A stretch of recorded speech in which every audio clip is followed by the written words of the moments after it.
Strategic and authentic networking is one of your best marketing tools to speak more. Today is part 8 of my 10-part series called 10 Tips to Speak More as part of the movement for 10 Tips in 10 Days. And I've been sharing a whole bunch of tips regarding speaking. And today I want to talk about networking because networking is one of your greatest promotional awareness brand building tools that you have because you're basically cultivating and building relationships. You need to go to events and talk like a speaker. You need to go online and talk to people like a speaker. You need to look at inbound marketing and build relationships and have conversations and talk as a speaker and get out there to talk to people about what their challenges are, what their needs are. So networking, if you want to speak more and get speaking opportunities, networking is going to be a huge part of your plan and your arsenal. And I want to make sure that you really understand that and dive into as much as possible. And I'm actually going to take some time now to dive more deeply into this topic because networking is one of my passions, all right? So here goes. So if you want to network, there's a few things you have to keep in mind if you're going to be a speaker. Now, when I spoke as a speaker, or I started as a speaker 12 years ago, the number one thing I talked about was leadership, and networking became one of my main expertise, well before I talked about personal branding and well before I talked about digital marketing and connection. So it's been a part of my Power of Connection brand for most of my life. So networking is something I love, and I've gotten accolades, and it's something I love to talk about. So let's get right into the main thing, which is number one, networking is all about mindset, strategy, tactics, and plan. Most of us have the wrong mindset for networking. Most of us don't know the strategy and tactics for networking, and most of us don't have the proper plan for networking. So let's make sure we're clear on this. So number one, the number one was the mindset tactics, but let's talk about things you can do. First, you need to go to the right events and talk to the right people. So a lot of people go to the wrong events, or they spend a lot of time on many events, and then they spend all the time talking to the wrong people, or they spend time talking to their friends. You need to be focused on what your networking objectives are. And if you want to be a speaker, you need to go talk to the right people who could potentially either get you speaking opportunities or connect you or bridge you to people who are potentially giving you speaking opportunities. So that's the thing. Go to the right events, and there's lots of them you can find, whether it's on Meetups or Eventbrite or asking around your network. There are many amazing places, but you have to find out what those are and then go and dabble a bit.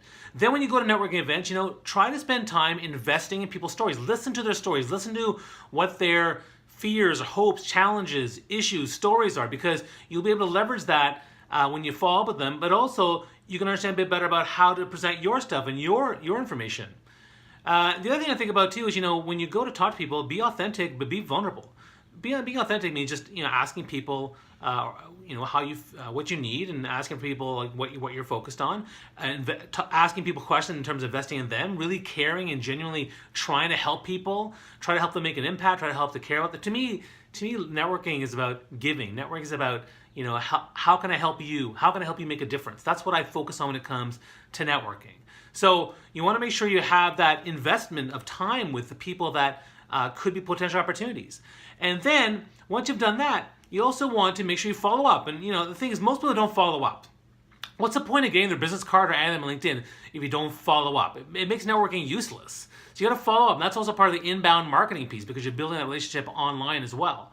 So what I can tell you is that when I speak at events, and I spoke years ago at an event full of hundreds of 500 hungry young entrepreneurs and business development people, and I asked them, I said, listen, I'm going to be here the whole day. Here's my card. Each of you can get my card, and you can follow up with me, and I'll give you a free 15-minute coaching session. Now, out of the 500 people, how many people actually followed up with me? And got my card? 75 people. Of the 75 people, how many people actually followed up with a text or a call or an email? 17. Out of 17 people, how many built a relationship with me? 2. So you can be either the top 15% that gets my card, you can be the top 4% that follows up, or you can be the top 0.4% that builds a relationship. Who do you want to be? You think about that when it comes to your networking. And then once you've actually met people and you've transitioned to them an online connection, now you have to build that relationship and leverage social media. So social media is a way for you to build your network too. So creating content like this is part of networking. Sending messages is part of networking. Blogging is part of networking. Reaching out and creating a thought leadership brand around you as a speaker and what you do, whether it's creating content, doing blog posts, doing videos, following up, messaging people, sharing stuff, that's also part of you networking and building a thought leadership personal brand around who you are, particularly as a speaker. And once you start doing that and you let people know, people are going to start thinking of you in terms of speaking. And so that's why networking is so powerful. And a lot of people don't like the word networking, connection, building relationships, cultivating relationships. They're all the same thing, right? So focus on cultivating, providing value, and creating those connections and messaging back and forth with people. And you're going to start creating more opportunities for you to speak everywhere, at work, at conferences, at events, amongst your friends. There's going to be tons of ways.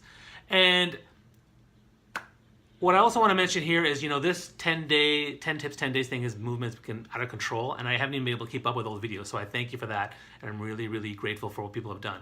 But I also want to share that, I actually have a program called Speaker Mastermind Group, and this is to help people become better speakers. So if you're interested, DM me about that. I'm happy to share. But also, I actually have another program that I haven't been promoting called Networking Mastery. It's a 12-week program, 16 hours of all my best content over the last decade. And if you're interested, actually what I'm going to do for all of you on this video, if you comment below and say, I want in, or I want it, I will give you access to my first training module, which is basically getting around the mindset of networking. It's all about that. And it's a 1-hour training module. If you want it, you have to comment below, and I'm happy to give it to all of you guys for free, just to check it out, all right?